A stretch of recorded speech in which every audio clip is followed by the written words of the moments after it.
Olá, muito bom dia. Muito obrigado mais uma vez pela sua companhia. Está começando mais uma edição do programa Agronegócio e eu desejo a você muita paz e saúde.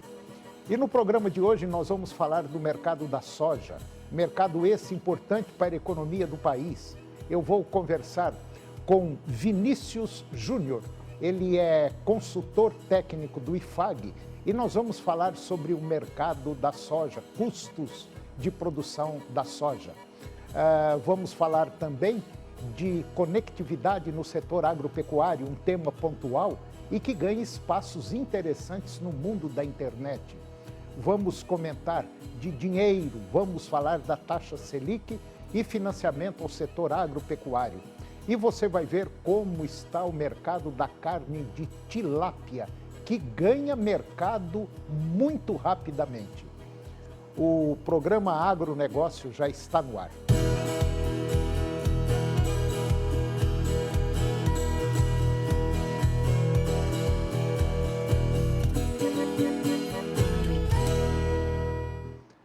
Eu começo o programa de hoje falando do mercado da soja, mercado esse importante para a economia do país. Apesar do avanço do plantio no Brasil, o mercado da soja ele enfrenta volatilidade com reflexos do cenário político nos Estados Unidos e aumento da concorrência externa. Exportações brasileiras seguem em ritmo histórico, mas pressão de preços exige muita atenção. Com o fim do vazio sanitário, a semeadura da safra 25-26 de soja, ela já, vamos dizer assim, ganhou força no Brasil, especialmente no Mato Grosso, Paraná e Goiás. No entanto, o avanço ainda é desigual, enquanto lá no Paraná semeou 11% da área, Santa Catarina por volta de 3% e São Paulo quase 4%, com plantios restritos a áreas irrigadas. A falta de chuvas mais consistentes continua sendo um obstáculo em estados como Mato Grosso do Sul. Segundo dados da Grão Direto, o ritmo do plantio ele deverá acelerar nas próximas semanas e caso as condições climáticas melhorem.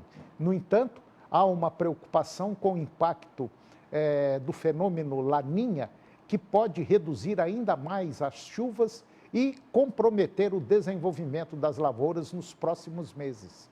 A semana foi marcada por oscilações mais brandas nas cotações, principalmente em Chicago.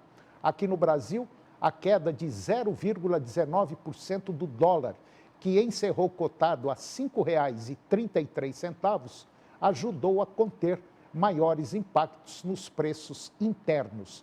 Entretanto, a paralisação do governo dos Estados Unidos, o primeiro shutdown, quer dizer, o desligamento em quase 7 anos, adiciona incertezas ao mercado global e suspensão de serviços públicos e a interrupção na divulgação de dados econômicos importantes afetam diretamente as projeções e decisões comerciais. Além disso, a concorrência da Argentina preocupa a suspensão temporária das retenções sobre a soja, que permitiu ao país vizinho oferecer produto a preços mais baixos, ganhando espaço nas vendas para a China, principal destino das exportações brasileiras. E mesmo diante de desafios, o Brasil atingiu um volume histórico de exportações de 101,4 milhões de toneladas de soja embarcadas ou programadas conforme dados da SECEX e também da ANEC. A China segue como principal compradora, absorvendo cerca de 75% do total.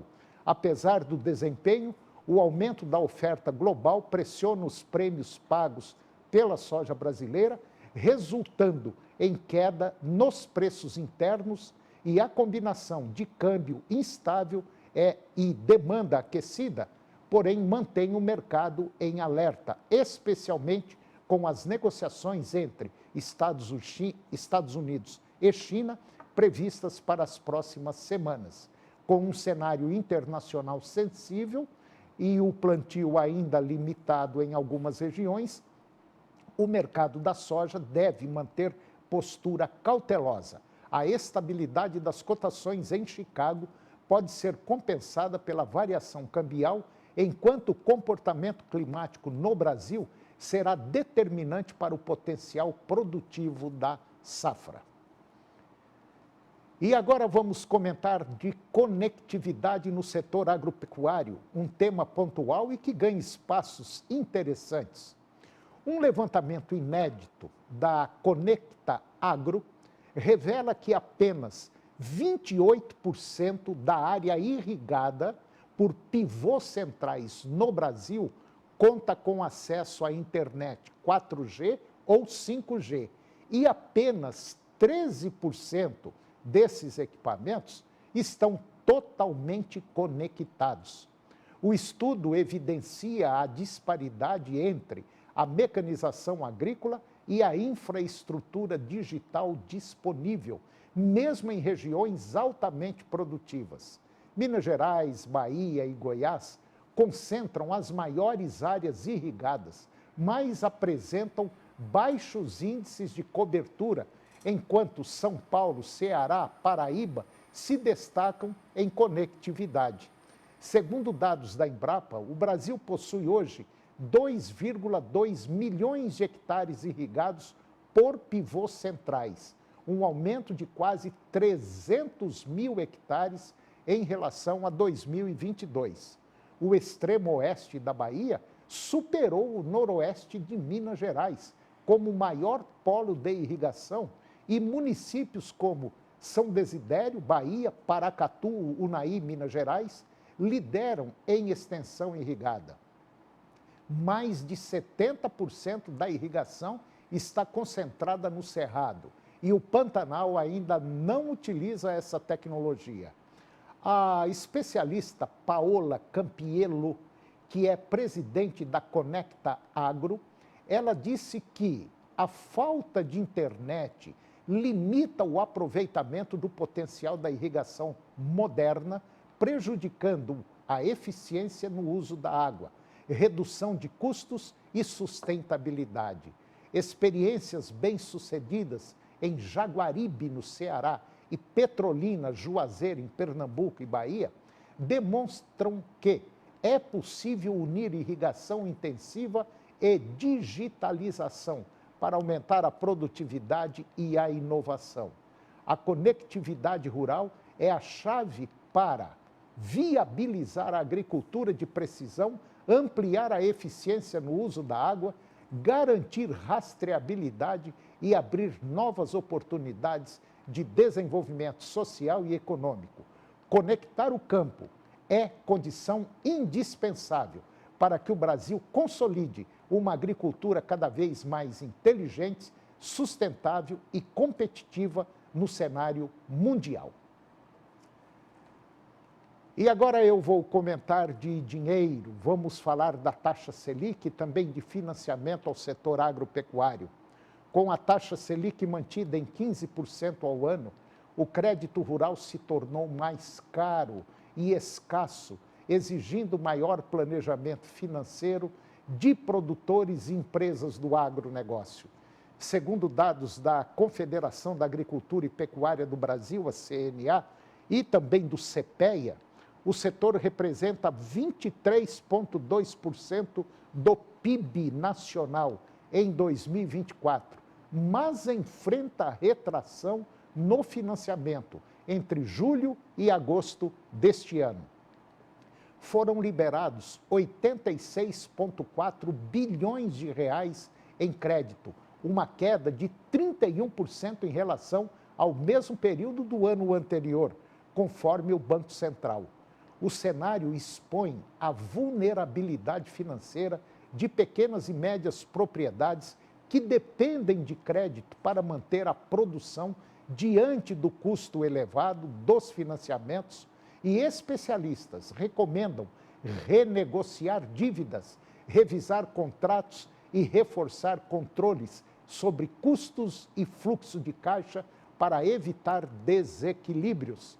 Com a Selic em 15%, o crédito se torna excessivamente oneroso para produtores que dependem de financiamento e é fundamental agir de forma preventiva, renegociar prazos com credores, revisar contratos e adotar controles rígidos sobre despesas operacionais. Pelo menos é o que comenta Marcos Pelosato, que é advogado, contador e especialista em reestruturação empresarial.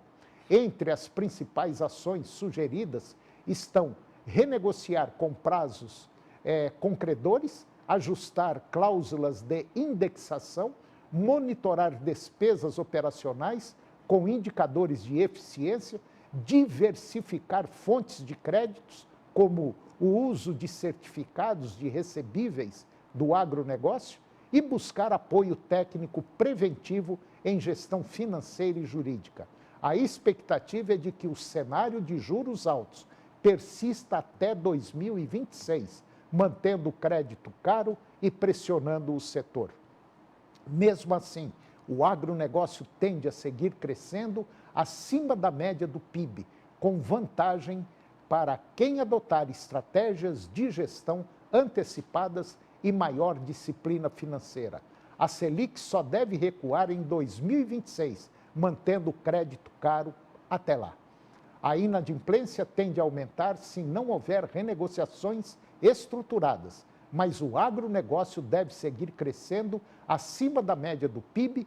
Quem se preparar agora terá mais fôlego para atravessar esse ciclo e aproveitar a retomada futura com juros mais baixos. E agora vamos falar da importância da alimentação no aumento da produtividade do rebanho bovino. Apesar de contar com o segundo maior rebanho bovino do planeta, com cerca aí de 238 milhões de cabeças, o Brasil produziu 10,9 milhões de toneladas de carne bovina no ano passado. É um recorde para o país, mas que ficou atrás cerca de 11,6 a 12,3 milhões de toneladas dos Estados Unidos, que possui na faixa de 86, 87 milhões de cabeças. Mas o que explica essa diferença? Menos gado e mais produtividade. A resposta simples fica para a produtividade nos Estados Unidos. Há dois indicadores que diferenciam a pecuária norte-americana em relação à brasileira: peso de carcaça maior e desfrute do rebanho mais elevado, uma razão entre abates e tamanho do rebanho. Segundo o Iberville Neto, da HN Agro, os animais são abatidos em uma idade mais jovem. Isso porque o período de recria é bastante reduzido ou até inexistente, com os animais levados diretamente para o confinamento. A prática permite um maior número de abates por ano em relação ao tamanho do rebanho. E esses animais, eles são abatidos com peso médio maior que no Brasil. O debate sobre as diferenças de produtividade entre Brasil e Estados Unidos foi um dos temas abordados durante o Minerva Foods Day. E o DDG, grãos secos de destilaria, subproduto da produção de etanol de milho, que pode ser usado na alimentação animal, surge como um dos fatores que pode reduzir esse gap produtivo. O consultor da MB Agro e conselheiro da Minerva, Alexandre Mendonça de Barros, ele disse que o DDG não é o único fator responsável por essa lacuna de produtividade e que isso também passa por questões como aumento do número de bezerros desmamados, elevação do índice de prenhez e nutrição de qualidade. O DDG, ele entra na hora que é preciso acelerar essa terminação, ou então numa vaca que ficou magra, ou qualquer animal que queira engordar, assim como se engorda em confinamento. Isso faz a diferença. E ele, o DDG, é um produto fácil de ser utilizado. Nesse sentido, acredita-se que o DDG é um divisor de águas, porque o animal passa a ganhar de 400 gramas para 1,6 kg por dia. E depois do intervalo, eu vou conversar com Vilmar Júnior. O Vilmar Júnior é analista de mercado do IFAG e nós vamos falar da próxima safra, principalmente dos custos da soja. Nós voltamos já, é um minuto só.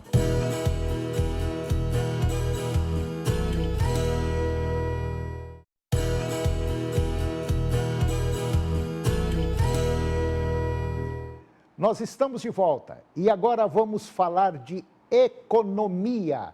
Vamos falar de um lugar onde você tem de um tudo e o preço lá embaixo. Vem que tem, chegou para ser o parceiro de quem faz o campo acontecer. Agricultor, pecuarista, revendedor rural, lojista e profissional que precisa de variedade e preço justo para tocar o negócio no dia a dia. Aqui tem de tudo, do agro à obra. Ferramentas, irrigação, utilidades, linha rural e muito mais. Tudo com preços de atacado e condições especiais para quem tem CNPJ contribuinte. Quanto mais você compra, mais desconto ganha. Aqui no Vem Que tem tudo! Do agro à obra. E quem compra com CNPJ contribuinte tem vantagens de verdade. Comerciante, agricultor, instalador, construtor e até você que procura utilidades para o lar.